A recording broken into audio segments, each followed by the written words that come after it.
એ બેન હું બહાર જાઉં છું હો. ભાઈ પેલા જમીને તો જો ક્યારનું બની ગયું છે. અરે પણ મને ભૂખ નથી લાગી, હું આવીને જમી લઈ હો. બહાર જાતા હોય ને તો રોકાય નહીં.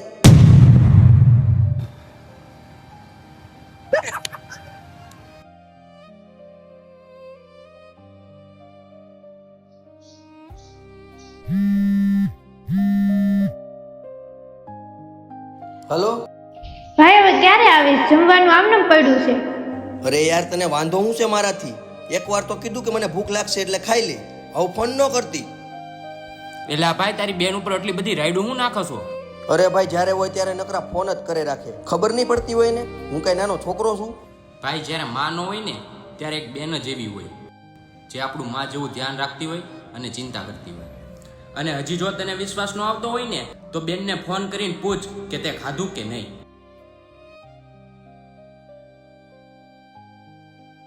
હાલો બેન, તે ખાધું? ના ભાઈ, તે ન ખાતો તો હું કેવી રીતે ખાઈ લઉં?